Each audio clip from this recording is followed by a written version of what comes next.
नमस्कार। स्वागत है आपका। आप देख रहे हैं जौनप्रिया जी के चैनल और मैं आपके साथ। दोस्तों, अगर आप केंद्रीय कर्मचारी हैं, आपके परिवार में कोई सरकारी नौकरी करता है, तो आज की यह जानकारी आपके लिए बेहद महत्वपूर्ण है। पिछले कई महीनों से एक सवाल लगातार चर्चा में बना हुआ था कि 50% महंगाई भत्ता होने के बाद क्या सरकार इसे बेसिक सैलरी में मर्ज करने जा रही है? क्या कर्मचारी की बेसिक पे बढ़ने वाली है? और क्या 8वें वेतन आयोग से पहले ही सैलरी स्ट्रक्चर में बड़ा बदलाव देखने को मिलेगा? अब इन सभी सवालों पर केंद्र सरकार की ओर से स्थिति पूरी तरह साफ कर दी गई है। वित्त मंत्रालय ने इस पूरे मामले पर अपना अंतिम रुख स्पष्ट कर दिया है। आज इस वीडियो में हम आपको आसान भाषा में समझाएंगे कि सरकार ने क्या फैसला लिया है, इसके पीछे क्या वजह है और इसका सीधा असर आपकी सैलरी, पीएफ, पेंशन और भविष्य की कमाई पर कितना पड़ने वाला है। इसलिए वीडियो को आखिरी तक जरूर देखिएगा। अब पूरी खबर को विस्तार से समझते हैं। दरअसल जब भी महंगाई भत्ता बढ़ता है तो सरकार अपने कर्मचारियों और पेंशन भोगियों को राहत देने के लिए महंगाई भत्ता यानी कि डियरेंस अलाउंस देती है। पिछले कुछ समय से डीए बढ़ते बढ़ते 50% के स्तर तक पहुंच गया। इसके बाद कर्मचारी संगठनों और यूनियनों ने मांग तेज कर दी कि अब इसे बेसिक सैलरी में जोड़ दिया जाए। पुराने वेतन आयोगों के दौरान कई बार ऐसा हुआ था कि डीए 50% होने पर उसे मूल वेतन में शामिल कर दिया गया था। इसी वजह से लाखों कर्मचारियों की उम्मीद थी कि इस बार भी सरकार ऐसा ही फैसला लेगी।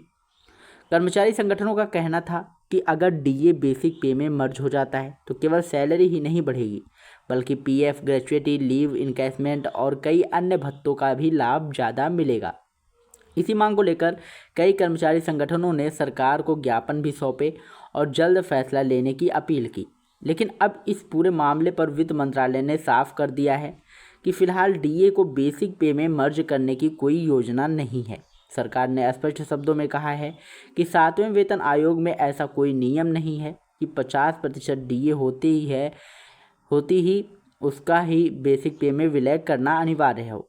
यानी सोशल मीडिया पर चल रही तमाम चर्चाओं और अटकलों पर अब पूरी तरह विराम लग गया है। अब सवाल उठता है कि आखिर सरकार ने यह फैसला क्यों लिया। इसके पीछे सबसे बड़ी वजह आर्थिक बोझ बताई जा रही है। अगर डीए को बेसिक पे में शामिल किया गया तो सरकार पर हजारों करोड़ रुपए का अतिरिक्त भार पड़ता। बेसिक सैलरी बढ़ने के साथ साथ कर्मचारियों के पीएफ में सरकार का योगदान भी बढ़ जाता। इसके अलावा ग्रेच्युटी, पेंशन, कम्यूटेशन और अन्य वित्तीय देनदारियां भी काफ़ी ज़्यादा हो जाती। देश में लाखों केंद्रीय कर्मचारियों और करोड़ों पेंशन भोगी हैं। ऐसे में यह फैसला सरकारी खजाने पर बहुत बड़ा असर डाल सकता है। सरकार का कहना है कि कर्मचारियों को महंगाई से राहत देने के लिए डीए समय समय पर बढ़ाया जा रहा है और यही व्यवस्था फिलहाल जारी रहेगी। इसलिए अलग से डीए मर्ज करने की आवश्यकता सरकार को नहीं लगती। मौजूदा आर्थिक परिस्थितियों और बजटीय संतुलन को देखते हुए सरकार कोई अतिरिक्त वित्तीय बोझ नहीं उठाना चाहती। इस पूरे मामले का सीधा संबंध 8वें वेतन आयोग से भी माना जा रहा है। 7वां वेतन आयोग वर्ष 2016 में लागू है और अब 8वें वेतन आयोग को लेकर चर्चाएं लगातार तेज हो रही हैं।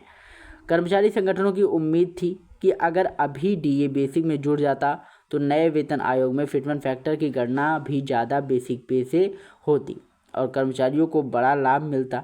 लेकिन सरकार के ताज़ा फैसले के बाद अब साफ हो गया है कि सैलरी स्ट्रक्चर में बड़ा बदलाव सीधे 8वें वेतन आयोग की सिफारिशों के जरिए ही होगा। यानी फिलहाल कर्मचारियों को अपनी बेसिक सैलरी में किसी तरह की बढ़ोतरी देखने को नहीं मिलेगी।